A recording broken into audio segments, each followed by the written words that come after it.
What's up, everyone, and welcome back. We are in the middle of the 2037 season and really rolling here, playing extremely well. 48 and 30 going into the July 1st, closing in on the All-Star break and the first-year player draft. So that'll probably be the main part of this episode is the first-year player draft. We are going to be picking, unfortunately, 38th in this first round, so not ideal, but we'll see what we get, and then we'll pick 30th in the second round. So haven't really looked at the draft board. I don't really look that much anymore, just because I just know that majority of the people on that board are just going to be gone, the ones I want at least. So I usually wait till the day of to check the board and see if there's anything I like on there. But 38th isn't ideal, but that's what you get when you win the World Series. You're not going to pick high, that's for sure. Before we get rolling into July, I'll go over the schedule. I do want to just point out one small thing, and it's kind of a big thing actually. It's our overall record as a franchise, and for those of you that have been here since episode 1, you know that it's been a long time coming for us to have these winning seasons, and our overall career record is 841 and 845, so we are just a touch below 500 as an organization. So that's a really big milestone that hopefully we can get to this year and get over that hump. I imagine we will, but really good to see us get back to 500, as we spent many years struggling. First year 70 and 85, 60 and 102, 73 and 89, 59 and 103. Then all of a sudden in year 5 we had our best season ever, actually, 95 and 67, where we lost in the ALCS. But since that time, the 5th season, we have not played less than 500 ball. So that is big.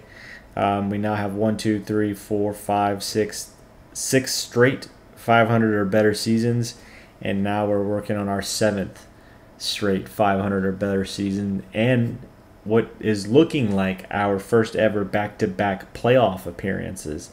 So we've had 3 playoff appearances. Hopefully we're going to have 4 here is what it's looking like, unless we tank the back end of this season. But 841 and 845 as a career. This shows up as like my general manager career record, but I've never managed anything other than the Bay Bears, so it's also the Bay Bears career record. So 841 and 845. Hopefully that flips over 500 this season and we don't look back. But really cool, milestone that I thought I would share with you guys. Once we get it, I'll revisit it, but I just wanted to kind of put that out there. All right, moving on to the schedule. We are going to finish our series with St. Louis. We have split the first 2 games, so if we win this game, it will win the series. And then we have 4 games at home against Toronto, and then 3 against Detroit. So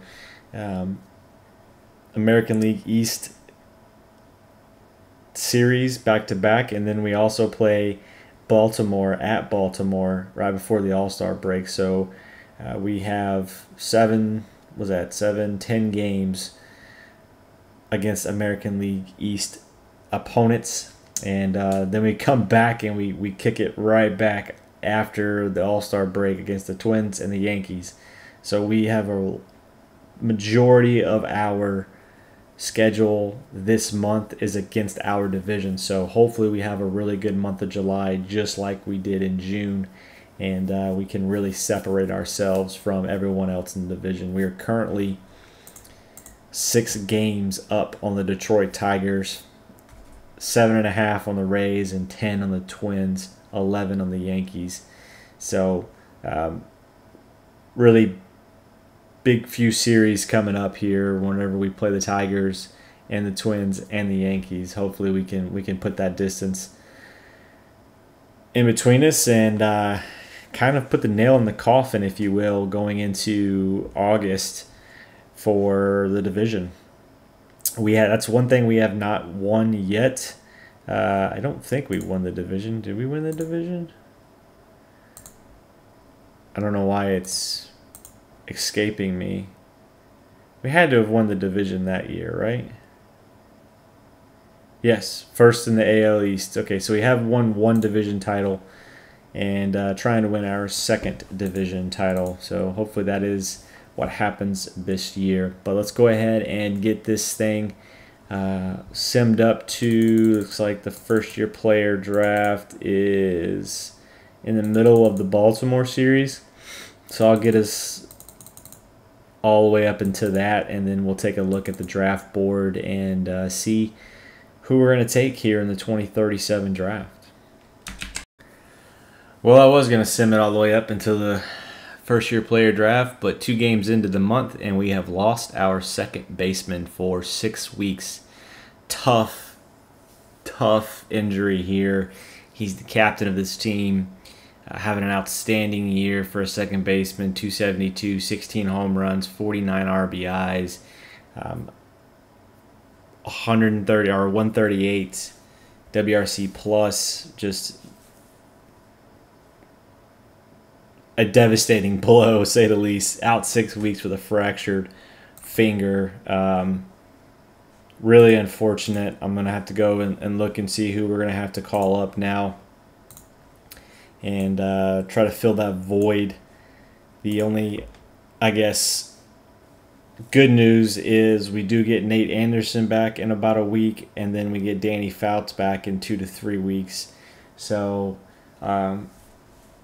it is lining up to where we are going to get all of our players back before we get into like September and make that big push down the stretch. So hopefully, this is as bad as the injuries get, because we're hurting. If there is a spot though for it to hurt, it is in the offense.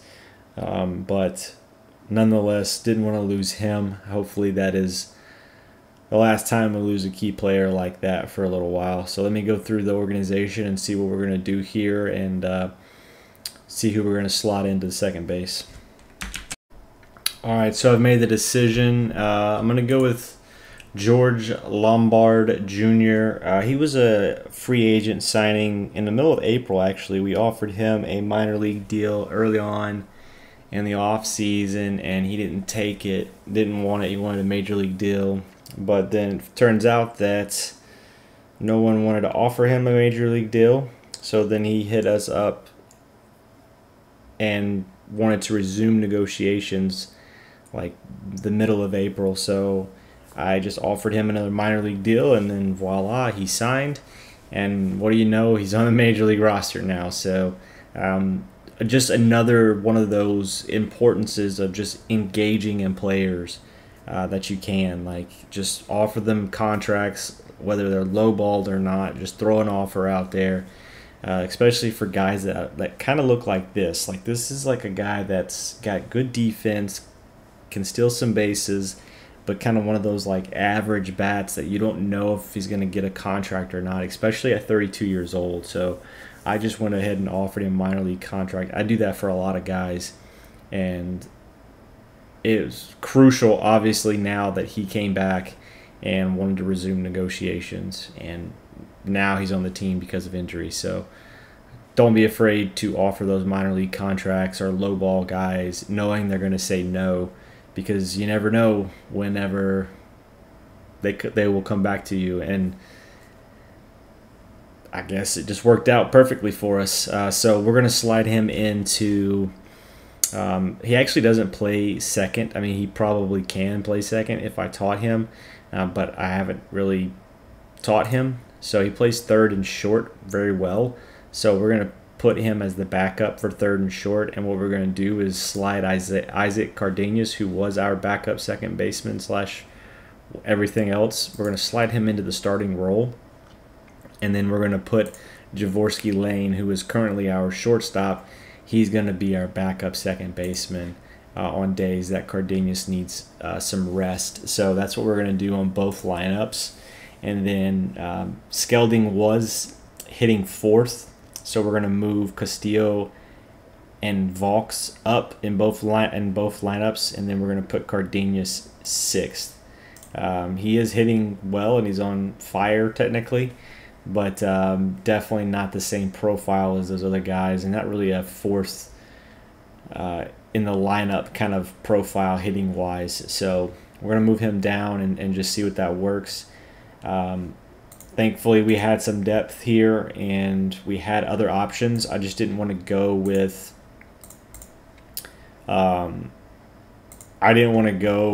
the young kids.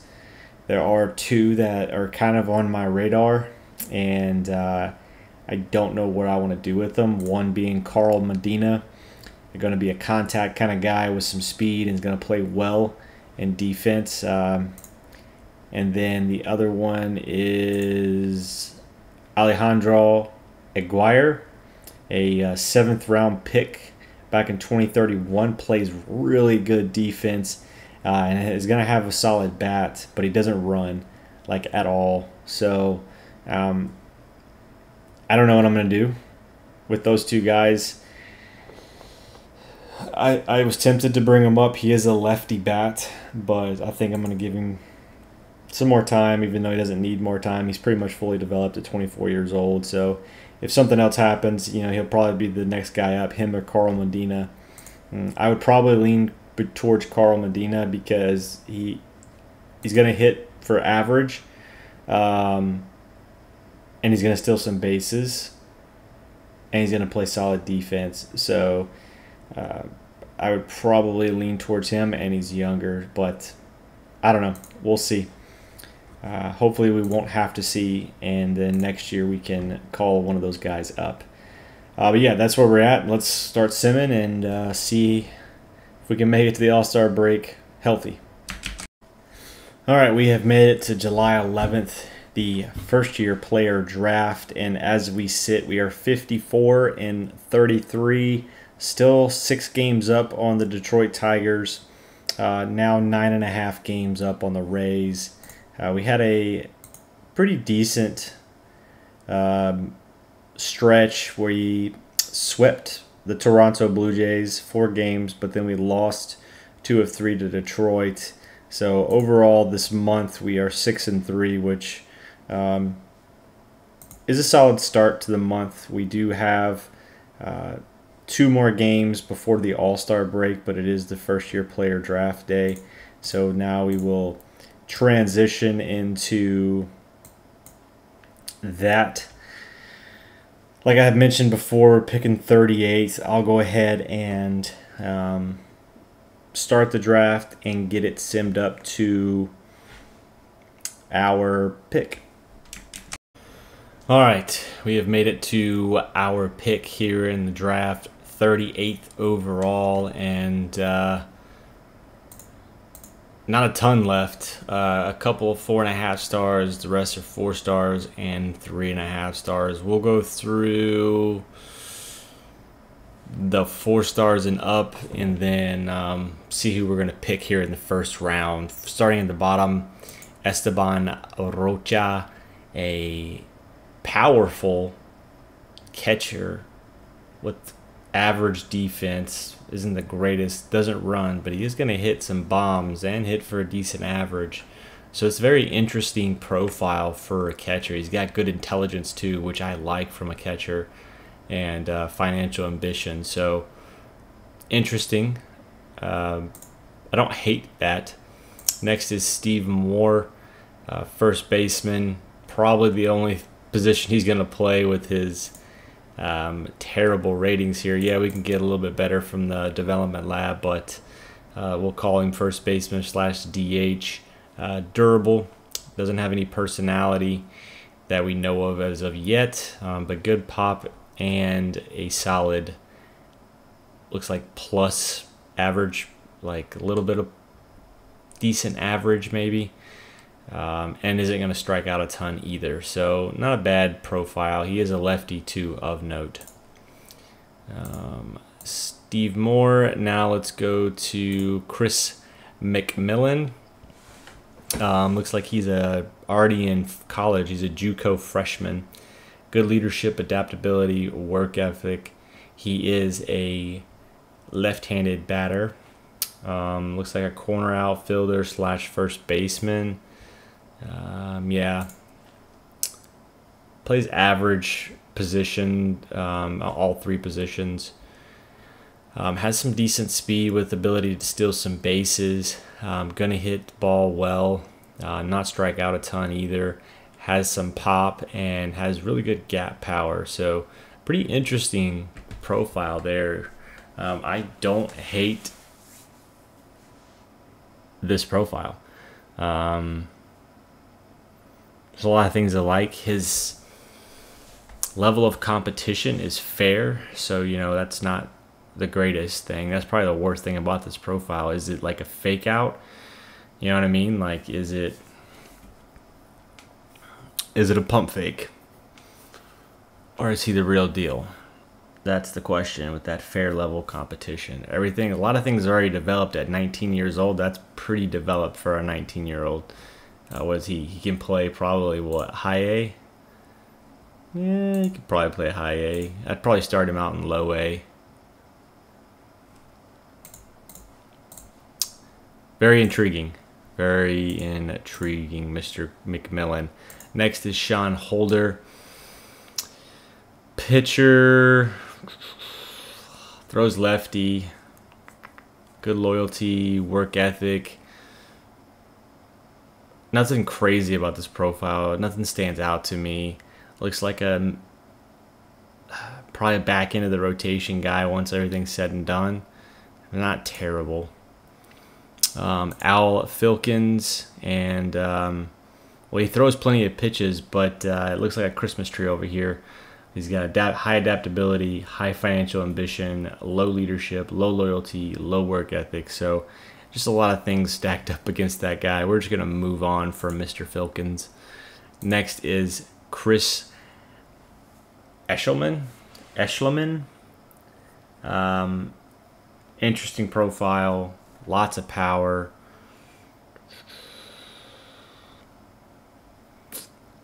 Plays a bunch of positions, but doesn't play them well. Looks like he can play first base decently. But with that power, he's definitely got the first base profile. I don't mind. I wish I knew more about his personality, to be honest with you. It's a tough call. I like him too. Next is Sergio Armendares. Pretty much a 3-pitch pitcher, but one of them is only going to be average. He has really good stamina, good leadership. That's tough. And he's committed to Tennessee, but he's apparently still open to playing. I think, in my opinion, it's down to 3 players here. One being the catcher, Rocha. I just like this profile for a catcher, and I love his intelligence. I'm not a fan of the defense, so that's probably why I think I'd wait on him. I think for a first-round catcher, I'm going to need a lot more defense out of that. He's definitely got a first-round catcher hitting profile, just not defensive profile. So I think it comes down to Chris McMillan, who I really like as a freshman, who's pretty developed. I just don't know if the level of competition is going to come back to bite us in the butt. It's like one of those, I call them pump fakes because it's like they've developed a lot already, but they're playing lower level competition, so it's almost like it's not real. If this was a great competition level, then I would I'd feel a lot safer with this. He does have low intelligence, but he got good leadership, adaptability, and work ethic. So that's tough. And he's a left-handed hitter. Excuse me. Chris Eschleman is a righty. Pretty much just going to play first base. Don't know much about his personality. Still in high school.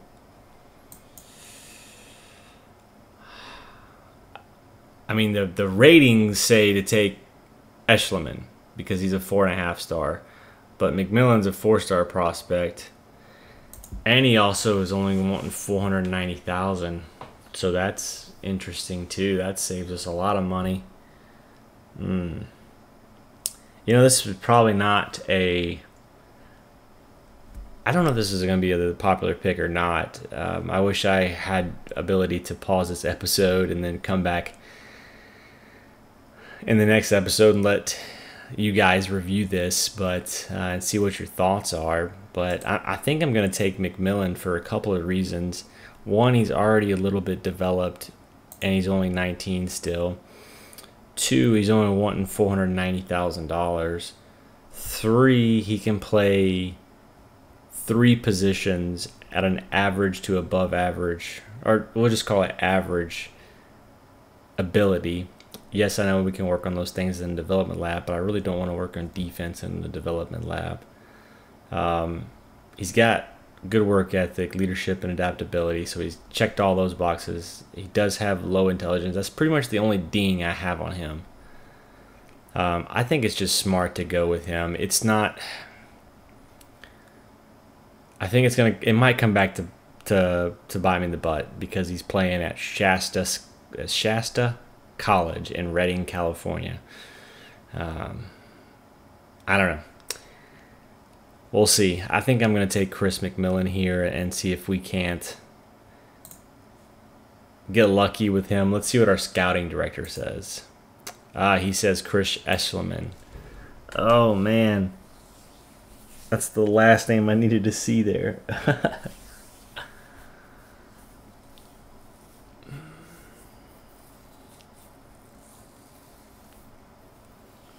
I think McMillan just fits my style a little bit more. He can do more. He can run, he can field, and he can hit. I feel like Eschleman can pretty much just hit. Yeah, we're gonna go with McMillan. Let me know what you guys think. I think it's a toss-up between them two, but at $490,000 and the recommended slot is $3.4 million, I feel like this is a steal. We'll see. It's probably, I don't know. I'm torn here and I have no words. I'm just gonna do it and be done with it. So, Mr. Chris Missing Link McMillan, welcome to the Mobile Bay Bears. All right, we made it to the second round, and our scouting director actually recommends the catcher that we liked, and I think I'm willing to take him here in the second round. 650,000, pretty decent price. I don't like his arm. I will say that. He doesn't have a great arm, so I don't never know if he'll be our catcher of the future. I don't know. And you hate to waste a second round pick on that. I value defense on the catcher side so much. But with that offense, he might could offset that deficiency a little bit. I mean, I just think he's the best player left. So at the end of the day, whether he's the right pick because he's a catcher and he's going to be the catcher of the future, I think he's just the best player left in the draft. So I'm just going to go ahead and take Esteban Rocha in the second round of the 2037 draft. All right, here in the third round, I'm going to go with a pitcher, Daniel Ferros. Good intelligence, low adaptability, but as you can see, throws 1, 2, 3, 4, 5, 6 pitches. Has good. The home run allowed rating is good. Only question is the BABIP rating, which is actually already developed. So hopefully that's one of those things where that develops a little bit more as he gets older. He is durable. I do like that. Good stamina, holds on runners well. Doesn't fill his position particularly well, but it's not a big deal to me. Not a deal breaker, at least. But I think he could be a solid back into the rotation guy, and then maybe if we get some development in him, we could get the stuff and the movement and this BABIP to creep farther to the right, and he could be a very interesting pitcher of the future if he could get a little bit more development in him. He's also a lefty, so we do like that. So I think it just makes sense to go with him in the third round. He's wanting 650,000.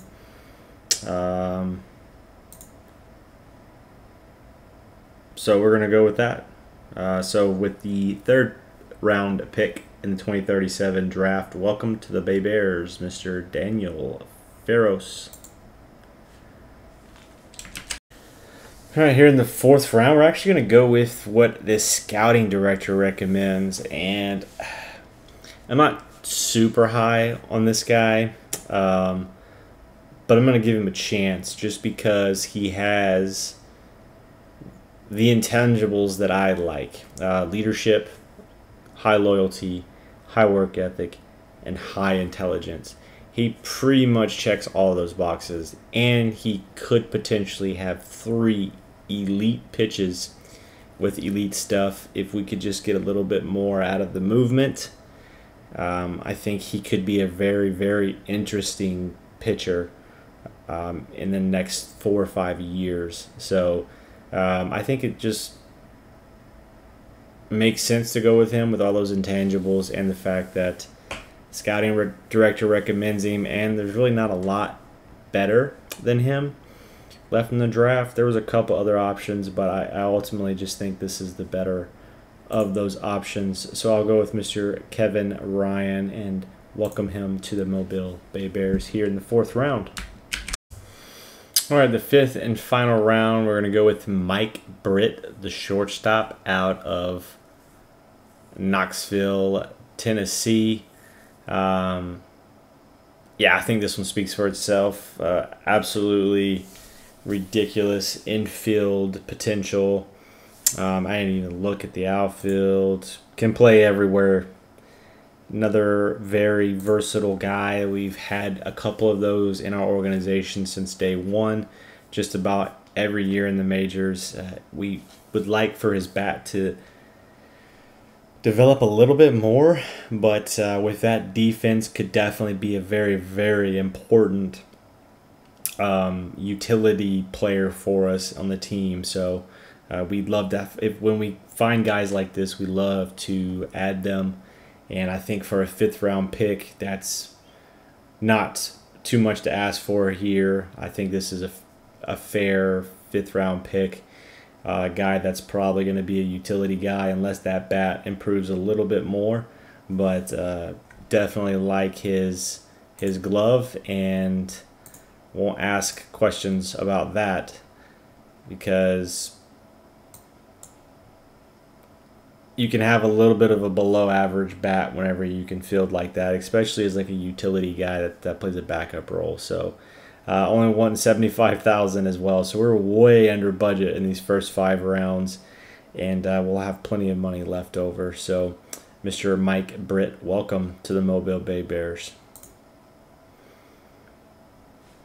All right, that is the 5th round, and I'll go through the rest of this draft offline like I always do, just not to bore you guys. As you can see, like, it's getting slim pickings. I feel like that was a really good pick for the 5th round, and we're at 2.5-star prospects now whenever I fast forward this to the next pick in the 6th round. So it's about to get pretty rough, and I'm going to start drafting people based on their personalities, like really quickly, just so I can have good personalities in the organization. But yeah, I will finish this off, and then when I'm done, I will pick back up with you guys, and we will push through July. All right, we have made it to the All-Star break. I went ahead and finished the draft and then simmed the remainder of the Baltimore series. We did sweep Baltimore, so we finished the first half 56-33. Still 6 games up on the Detroit Tigers. They seem to be winning as we win, and also the wild card race is pretty good as well. 53-36 with the White Sox. So we're 6 games up on our division leaders, but only 3 games up on the wild card.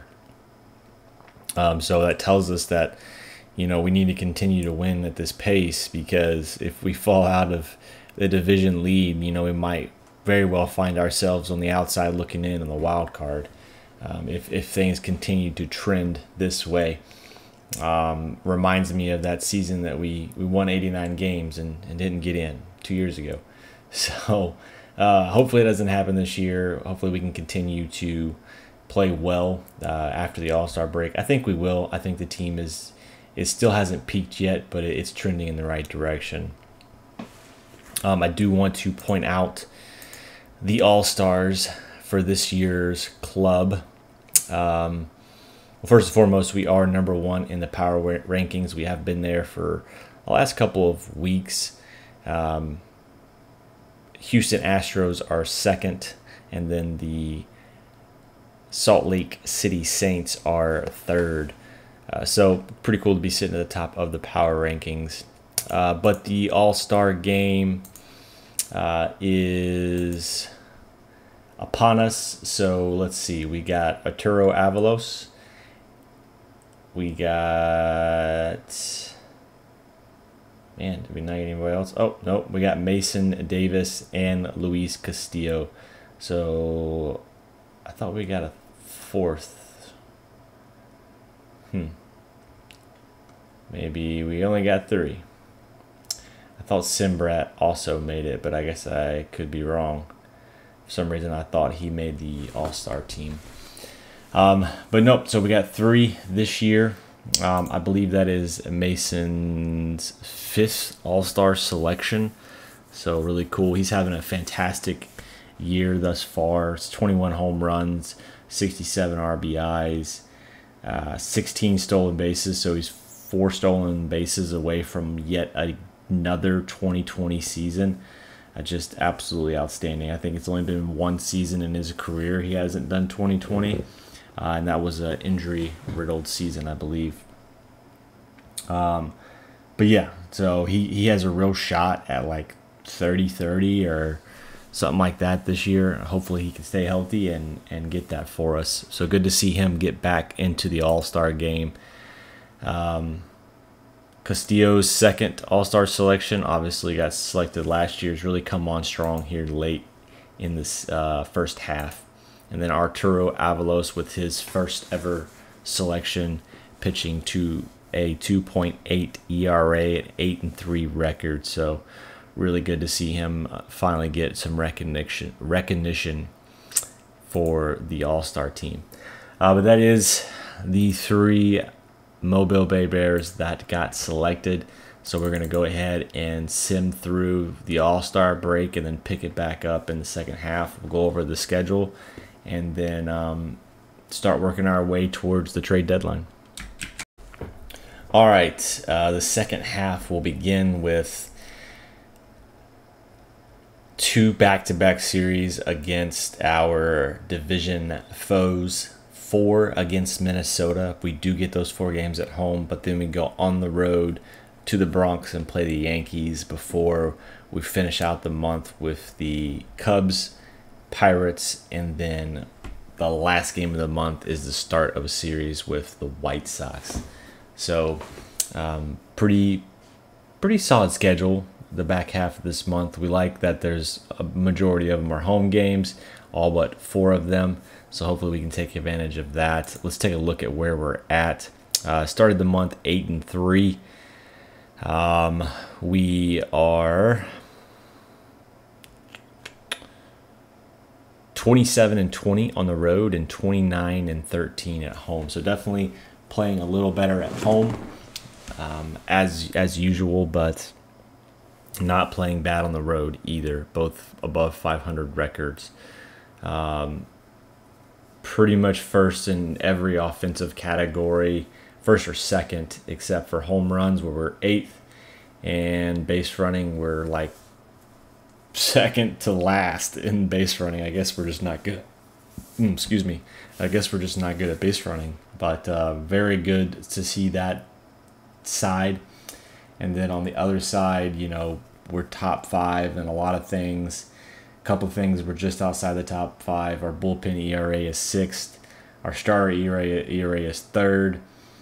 WAR is 1st. Hits allowed 8th. BABIP is 14th, but I guess with our defense, you know, our zone rating is 3rd in the AL, so that's probably what's offsetting our BABIP, or at least helping our BABIP. We're limiting to, you know, maybe some singles, and then keeping runners from scoring on those hits because of our zones. That's how I kind of figure it. Maybe I'm completely wrong on that. Our BABIP is high, but our runs allowed is 3rd. I don't know. I don't know how that works out, but in my head, the zone rating kind of helps us with that BABIP. Maybe I'm wrong on that. You guys can maybe explain that one to me in the comments, but that's just kind of how I see it. I'm probably completely wrong on that, though. We are first in strikeouts, so that is good, we're usually first in strikeouts. And defensive efficiency, again, so this is the other thing that kind of screws me up. We're 14th in defense efficiency. So I don't know. I can't explain the BABIP with the runs allowed. I don't know, but maybe you guys can help me out on that one.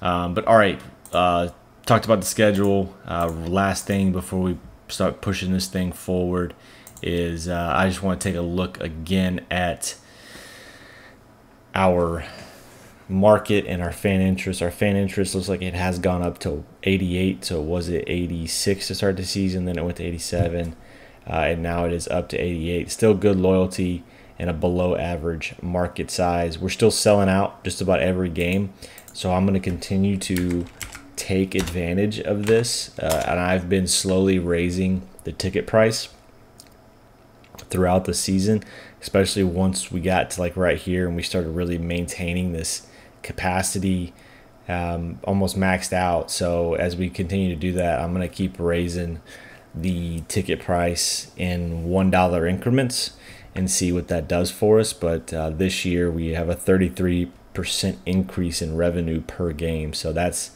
gotta pay off when it's just gotta help us whenever it comes back to the owner saying like, yeah, I'm gonna give you guys more money because you're crushing it at the revenue per game. So that's how it goes in my head.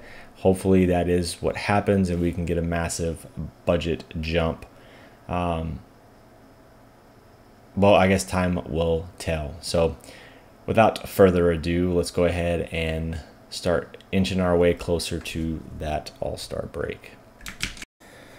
All right, we have made it through those first couple of series. We did not play that well.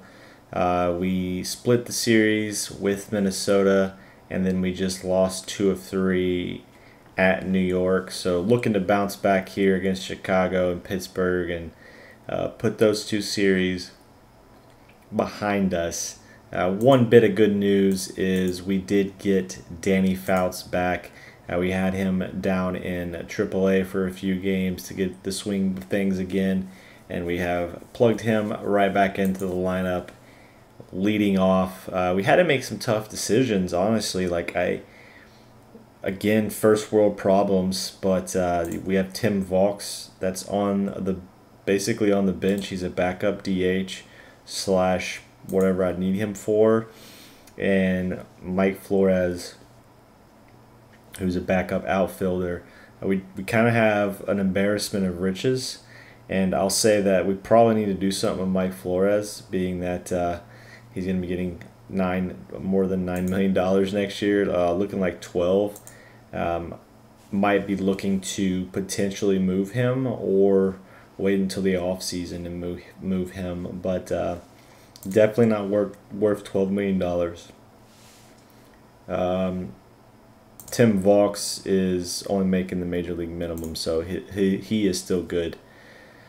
But yeah, so we are slowly getting healthy again. The only one left that we have on the IL that's going to come back this year is going to be Danny Skelding, our second baseman. So when he gets back, we'll have even more decisions to make, but obviously he'll go back into the starting lineup. All right, moving on. Like I said, Chicago, Pittsburgh, and then to the White Sox immediately following that. Hopefully we can get some momentum back. We have allowed the Tigers and the Twins to creep up a little bit. Tigers are now 5 games back, and the Twins are 9. So definitely don't want to allow them to get too close. Hopefully we can pull away sooner rather than later. And the last note I will make is Nate Aguilar has a 25-game hitting streak, so that is good to see as well. He has his average up over 300. Still not hitting home runs or knocking anybody in, but he is hitting his share of singles and sprinkling in some triples and double as well. Hopefully we can get him on base in front of Mason. We're going to run him second in the lineup, so it's going to go Danny Fouts, Luis Castillo, then Mason. Danny Fouts, Nate Aguilar, then Mason, then Luis Castillo. So hopefully we can get Danny and Nate both on and provide Mason, Luis Castillo, and Jonathan Rigsby those opportunities to drive in those runs. At least that's my thought process as I sit here. But yeah, let's go ahead and push it forward and see if we can't turn things around here. And unfortunately, the injury bug has struck us again. Jace Niskanen, his rookie campaign comes to an end with a torn elbow ligament. He will be out for 9 months. Unfortunate because he was pitching fairly well for us, a 3.35 ERA. He had 8 holds and a save in 37 2/3 innings. And most importantly, he is one of the left-handed arms out of our bullpen that we will now have to replace. So definitely unfortunate that we lose him for the month. But now it's next man up, or not month, the season. But I wish it was just the month. But now I need to go down to the minor leagues and figure out who it's going to be and who the next man up is going to be.